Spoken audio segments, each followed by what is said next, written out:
Hey YouTube, and welcome back to another video. And given it's the start of a new year, I hope you've come into the new year nice and safely. I'm just taking a couple minutes of your day today to talk about why I've left Twitch. You're probably thinking, who the hell is this guy? He's got like 6 followers on YouTube. Why do I have to listen to what he's got to say? That's fair enough. But the thing is, like me, a lot of people get caught in that limbo between whether or not they want to change platforms. And if one person gets some good advice or some insight from this one video, then I'd like to think that I'm helping someone out, and that's good enough for me. I spent 3 years on Twitch and I can't really complain too much. I had good support from a little community, and one of the benefits of Twitch is the ability to make revenue nice and early. And I think as much of a benefit it is a trap. Without putting out numbers, I earned a lot more revenue than what I ever anticipated, and probably what more than I even deserved. But because of good friends, good support, and good people in the community, I was extremely lucky to have experienced a lot of these perks and benefits. Like I said, it can be a trap. Having that little bit of revenue every month was probably enough to make me think, oh, maybe I'll just stay on Twitch where it's safe. And that there, for me, becomes an issue when maybe things are growing, maybe things are not. For me, they're a bit up and down, but that's because of me and my stream schedule. We'll get more to that in a second. But when you start looking at things like revenue and thinking, oh, that's enough to keep me here, that's when the whole train has been derailed. You should be in this for the enjoyment of it, for the hobby of it. Of course, yes, money is good, but you shouldn't let that be a decision maker in your priorities. I tell myself it's not about the money. This is all just a hobby to me, but still I found myself thinking, that bit of money every month is enough to keep me in a place where I don't really want to be. And that's not good, to be honest. So we'll bring it back to the up and down being based on me. To put it basically for you, is I kind of work like 1 week on and then 1 week off, which for my stream schedule would look like I'd be away for a whole week and then I'd stream for a week, and then as life got busier, it'd be down to maybe 4 streams in that 1 week, down to 3, down to 2. It got to a point where I had to take a break because of outside life, and then we came back and things were just peachy. But on top of that, I constantly had in the back of my mind, I need to be uploading to YouTube. I went through a spell before life got busy where I was uploading to YouTube quite regularly and things were just popping off, and I really enjoyed that. When you're still trying to do Twitch, because like I said, that revenue appeal is a trap, especially when you're so small, you don't want to leave the safeness of Twitch behind. And as a result, I was doing more and more on Twitch and doing less and less on YouTube. While I had my break, I thought to myself, are there ways around this? I could use my time off just to have a think. No matter what content I did, I always had YouTube in the back of my mind. So I thought I need to do something to make that move. I need to bite the bullet and just say goodbye to that extra little pocket money. And I started streaming on YouTube. The benefit to this is I've said all the time, I want to go back to doing playthroughs of games. I don't want to be playing Warzone or Call of Duty, even Apex or Fortnite, which Fortnite is where I started on Twitch. I didn't want to keep doing the shooting and the battle royales where I get angry on stream, and from the start it's hard to recover that mood if day's not going good. I wanted to go back to enjoyable gaming, playing through a story, telling a story, sharing the experience.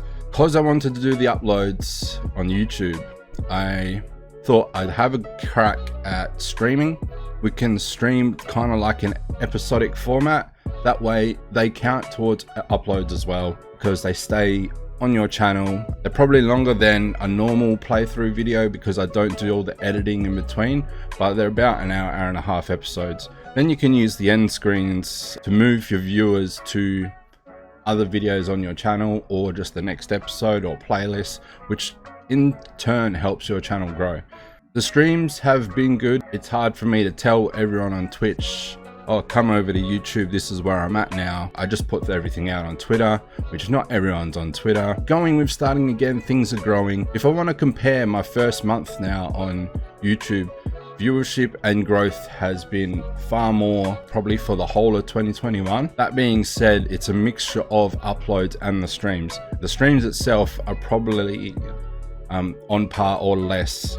So it's really the uploaded videos that are boosting up the channel, but the subscribers are slowly picking up. We're starting to get not necessarily more people through on the live streams because I stream quite late at night.